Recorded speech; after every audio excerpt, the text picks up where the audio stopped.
Greetings viewers, welcome back to the channel. In today's video we're going to be back working on the Sambar. Today we're going to be doing a little bit of modification, doing something I normally don't like to do, and add aftermarket parts. We're going to be installing this AutoMeter tachometer, the Sambar being a base model, basically commercial vehicle. Only instrumentation it really has is the speedometer, a temperature gauge, and a fuel gauge. No tachometer. You're probably wondering why I'm even thinking about putting aftermarket parts on the car, because you know I despise them. But for this, it's just a temporary solution. I believe the tachometer was about $45 on Amazon. Link in the description below if you'd like to get one for your own car. But it's just a quick little thing to put in there because I'm genuinely curious of what my RPMs are going on the highway. I think it's about 5,500 RPM, which seems extremely high, but this is a 660cc engine, basically the size of most motorcycle engines, and basically sport bikes on the lower tier end of it now. But I've been looking for a genuine Subaru Sambar DS wagon instrument cluster that does have a tachometer in it. Been looking on Up Garage and Kruber, you know, every once in a while to see if one pops up. They're kind of difficult to find. So this is just something to install in the interim until I can find a factory tachometer cluster to wire up into the truck. So with that said, let's go ahead and get into the installation. So as far as required materials for this, it's fairly simple, fairly short. We've got our soldering iron, soldering accessories, wire stripper, crimper, cutter, a set of GIS screwdrivers. We've got our gauge, of course, a bag of zip ties, and some heat shrink and miscellaneous electrical connectors. That should basically cover everything we need to install this tachometer. So one of the first things we need to figure out is where exactly we're going to install it in the truck, just so we know where we're going to mount it and where our wires are going to go. And I believe the area I'm going to pick is this flat part of the bezel. All we're going to cover up is the little diagram for door ajar and seat belt. Being this truck is a base model, not supercharged, we're not worried about covering up the boost gauge. Although it's not a gauge, it just comes on green saying supercharger when you're in boost. So we're going to mount it right here and tuck our wires behind the bezel here and into the covers for the steering column. Do not want to cut, do not want to drill, do not want to modify in any way that I cannot undo. So luckily this 3M double pack sticky comes with the gauge itself. So we're going to stick that here and then stick the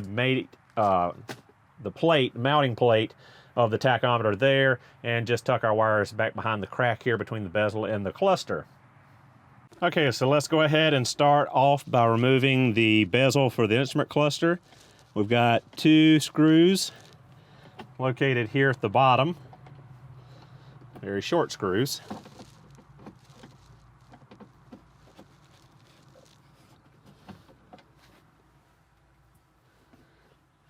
And then we've got 2 screws located here at the top part of the bezel. Now, before we get very far into this installation, you know, this is pretty much generic across any 4, 6, or 8 cylinder engine for this particular model of tachometer. If you have any other Japanese mini truck, sorry about the horn there. If you have any other model of Japanese mini truck that's not a Sambar, you will not be able to run this tachometer because other mini trucks use 3-cylinder engines, and the Sambar, as far as I know, is the only K truck that runs a 4-cylinder engine. So you won't be able to run this tachometer in a 3-cylinder. So just pull the bezel out like so. And it's thoroughly dirty in here, so I'm probably going to take the shop vac and some air and blow this all out before we continue.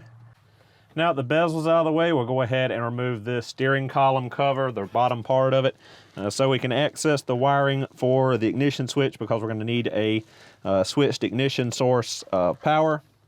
We've got 2 screws up here.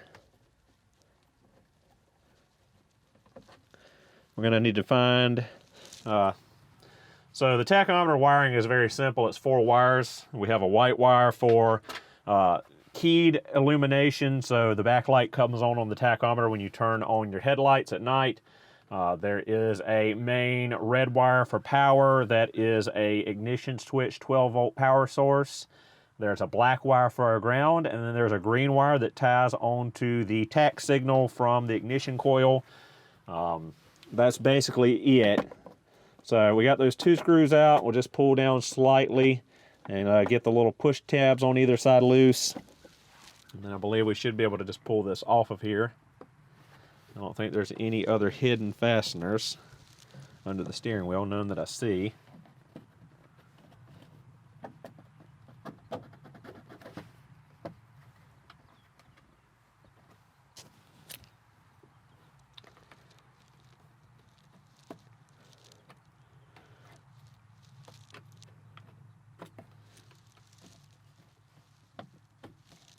Pull the ignition lock cylinder cover off of there. Feels like we're still held in place. I believe there's 2 more screws in these cavities. Yeah, we got 2 more screws below that recessed. Pull those out.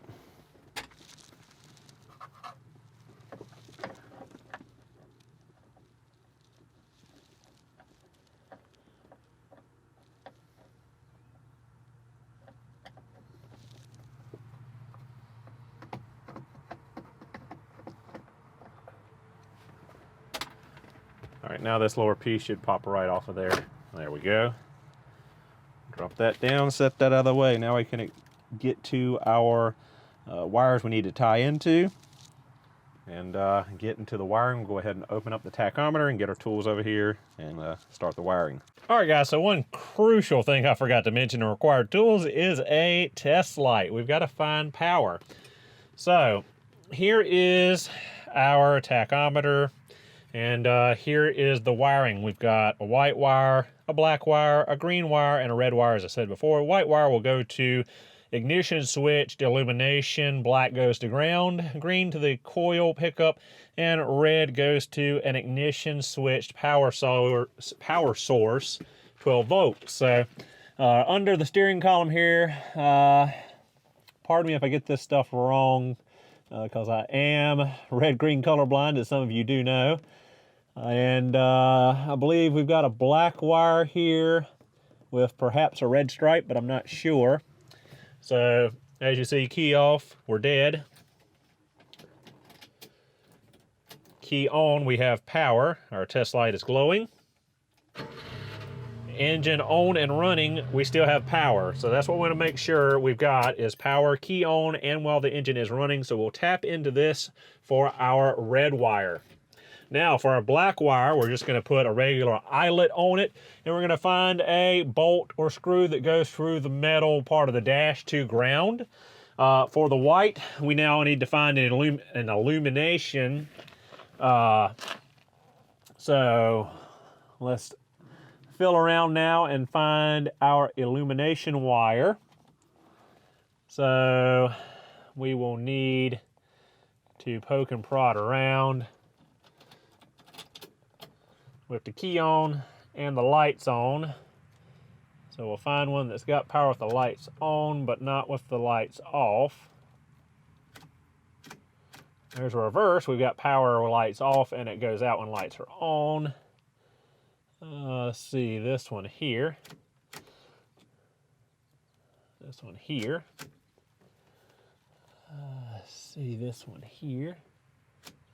There we go. All right, so this yellow wire, has it got a stripe? Yep, we've got a yellow wire. I believe it's got a red stripe on it. Again, colorblind guys, so bear with me. We've got the key in the on position. We've got the headlight switch off. Turn it on, we've got power. So that is our illumination. That's where our white wire will hook into. And we're all set now. So what we're gonna do now, normally I would like to not cut the wiring harness. I despise cutting, hacking up of wiring, factory wiring. So normally I would take what we call, I think they call them T-taps. It's a little piece of plastic that goes over a wire and crimps down on it, punctures the wire, and then you can hook a spade connector into it to tap power off of a wire. Unfortunately, I don't have any here. I looked in my toolbox in my electrical drawer and I thought I had some, but apparently I used them all up on a project before. So unfortunately, what I'm going to do is cut the wiring. I'm going to cut the wire, skin it back, tin it with the soldering iron. Then I will go through and tin the wire we're going to use from the tachometer, and we will solder that wire in together and then heat shrink them and be good to go. Again, do not like to cut factory wiring, but we can always cut it and solder it back and heat shrink it again in the future, just not my preferred preference. So our white wire will be going to this yellow wire with a red stripe. Our red wire will be going to this black wire that I believe has a red stripe. And then again, our black wire will go somewhere down here on the metal. Now for our green wire for the tach signal, pardon me, I'm going to get a little bit of shaky camera because I'm going handheld, but this main wiring harness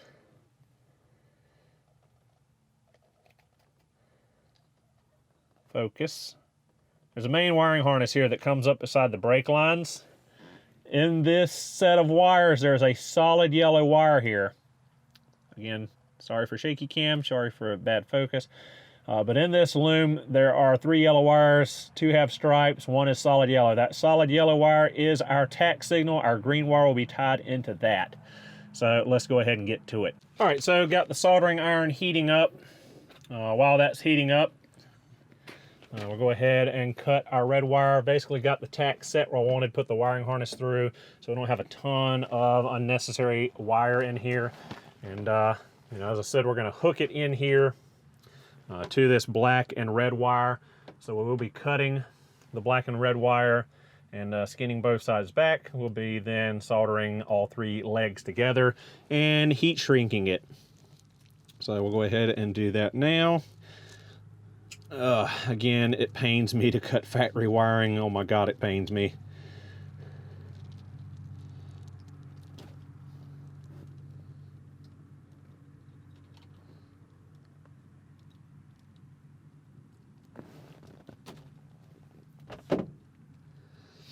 So we'll hook our red and black and our red together.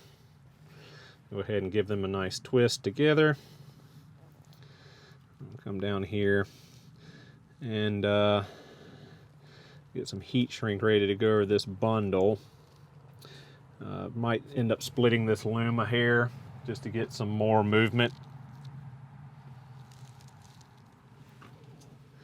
Again, hate to do that, but we're gonna have to do that. We'll just put some electrical tape back over this split out loom, but we do need a little bit more wiggle room, working room for these wires. I'll really carefully slit that and pull the wire out that we need.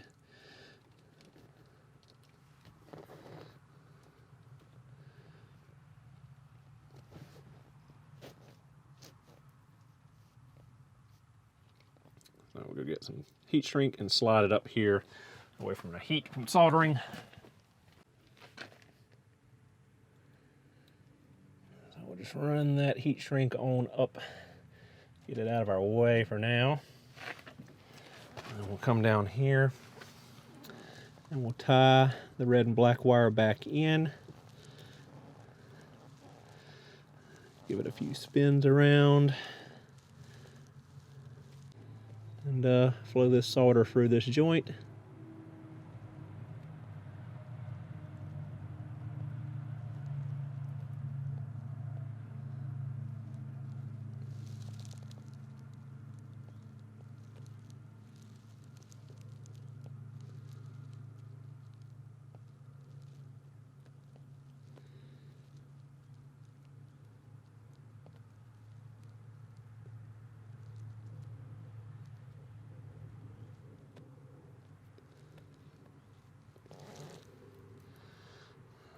A little bit more solder in there than that.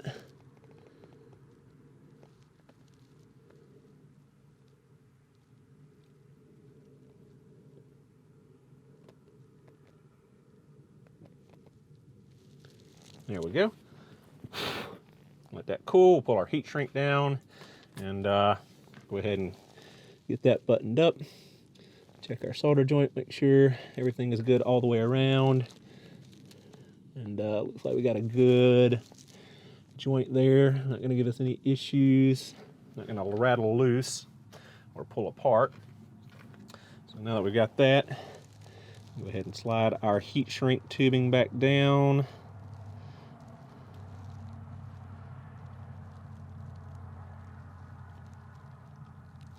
Get our lighter and shrink that heat shrink down.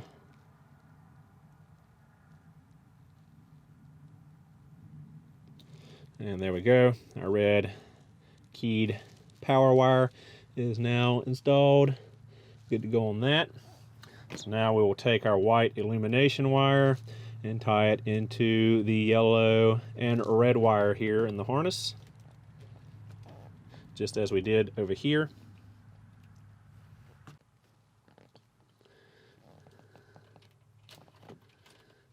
Grab some heat shrink.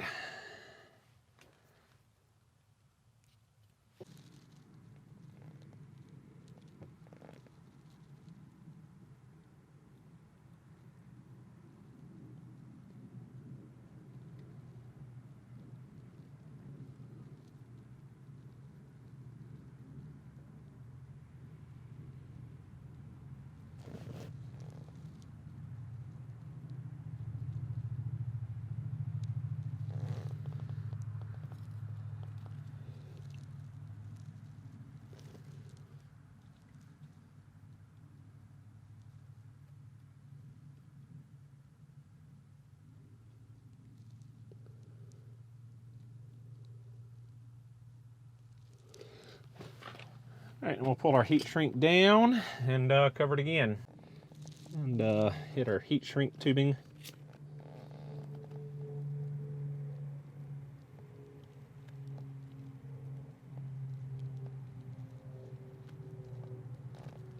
And there we go, all good. You might want to put, if you didn't put 2 layers of heat shrink tubing on there, you might want to put a little bit of electrical tape over it, just in case you had any little sharp pointies. Don't want them sticking through the heat shrink and shorting. Or if you have liquid electrical tape, paint that on. That's even a better option. Some electrical tape around that loom where we slid it, and an extra layer, just 1 wrap of electrical tape around our heat shrink tubing, just to have an extra layer of insulation and protection. Go ahead and plug this harness back up, and we'll take this slack wire and we'll just leave it right here for now until we get the gauge mounted. Not sure how much of this we're going to need to feed back up through there. So we've got our black ground wire. We're just going to run it down here under the dash. I've got a little screw picked out, measurement. I'll leave a little bit of extra, clip it off. Go ahead and skin it. And hook an eyelet on there and install our ground. All right, so we're going to take this little screw right here and remove it and hook our ground wire into that. We've got a little, some kind of little box here. I'm not sure what the deal is with it. It's zip tied. I think the mount broke. So I'm going to go ahead and just snip the zip tie for it, swing it out of the way, and we'll zip tie it back in place. So we'll chop that out of the way. Yeah, it looks like that mount broke off. That was here, it got bent. So I'm gonna set this to the side. I'll get a pair of pliers and bend that mount back so we can get the screw out. All right, there's the little mount bent back out of the way. Might as well remove it since this is broken off and not gonna hook back on there anyway. And it's zip tied in place. So we'll just zip tie it back up here on the frame and remove that when we take the screw out. We just won't put it back in. And that will be our grounding spot.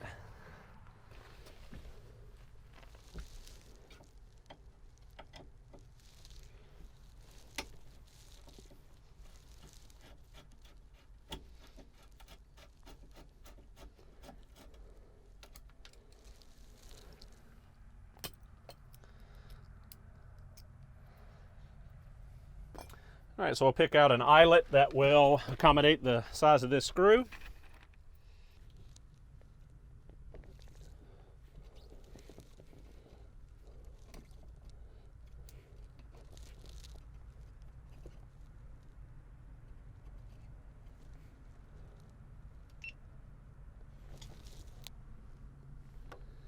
And I'll go ahead and hook our ground wire in.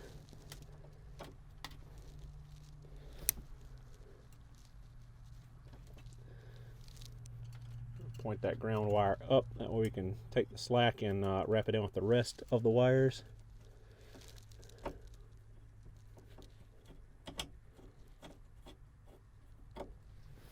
Would be advisable to go ahead and take some sandpaper or something and rough up, clean up this before putting it all together. Make sure you've got a really good ground, since there's a little bit of corrosion down here. And to finish up, we'll go ahead and take a zip tie, throw it back around that little module. Not sure what that is. Might be for the turn signals, not sure. And just zip tie it back in place on this piece of metal here. All right, go ahead and flush cut that tail end, and we are good. All right, onto our tach signal here in this main harness. The solid yellow wire is the wire we want to tie the green wire into. We're going to do it just the same as we did the white and the red wire. We're going to splice it back, twist them together, solder them all together, and heat shrink them. So let's go ahead and get to it.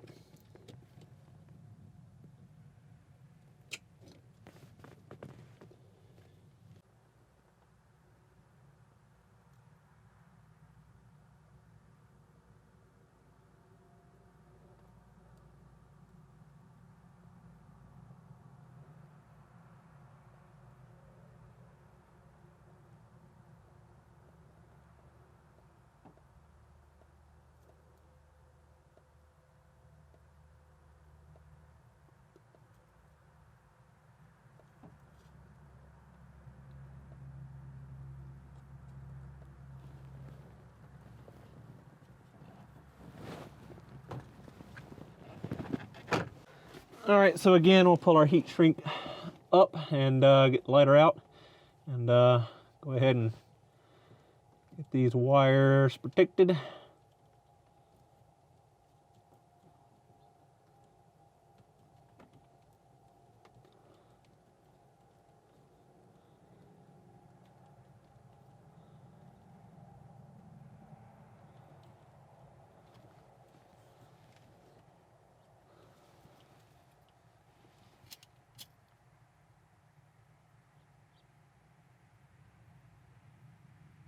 Just like so. And again, we'll put a protective layer of electrical tape around that just to make sure. And we're just gonna tuck everything up, zip tie it out of the way, and go ahead and reinstall all the pieces of the instrument, the steering column cluster. Reinstall all the pieces of the steering column covers. So actually, before we tie up our wiring here and put the covers back on, we're going to go ahead and mount the tachometer just to make sure we've got enough slack. We don't want to run out of wire. So what we're going to do first is take some 91% isopropyl alcohol, rubbing alcohol. We're going to thoroughly clean the bezel and clean the bottom of the tachometer before we stick on the little 3M double-side sticky mount. We don't want it to have any oil or residue on there that'll prevent it from sticking, adhering very well, and coming loose. So go ahead and wipe that down to start.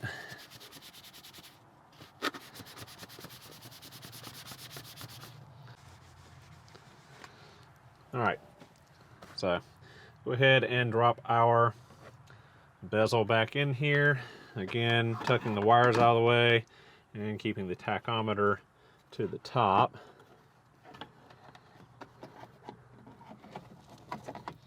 And then figuring out where exactly it is we're going to mount it.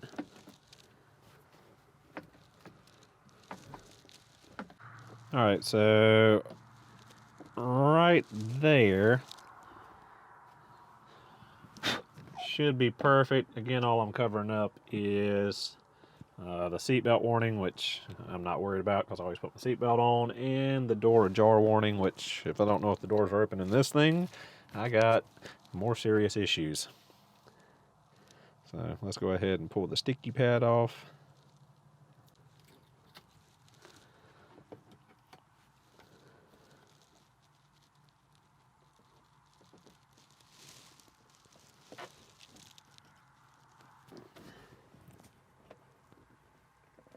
Squish that down nice and tight, and we are mounted.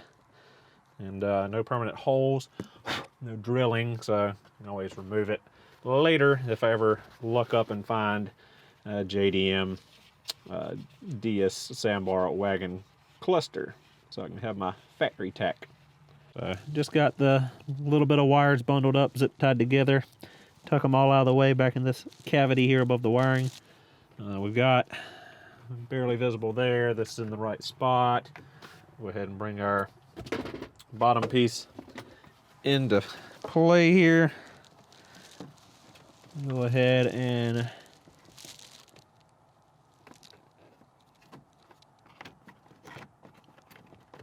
snap it onto the steering column and align it. Pop all our snaps together.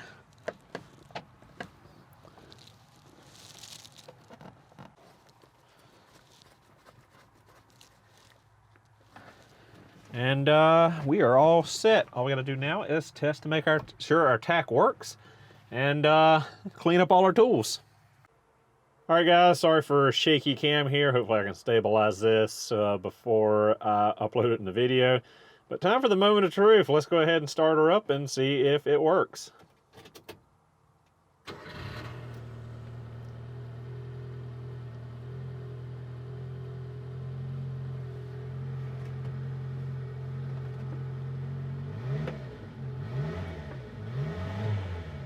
Looks like it works to me.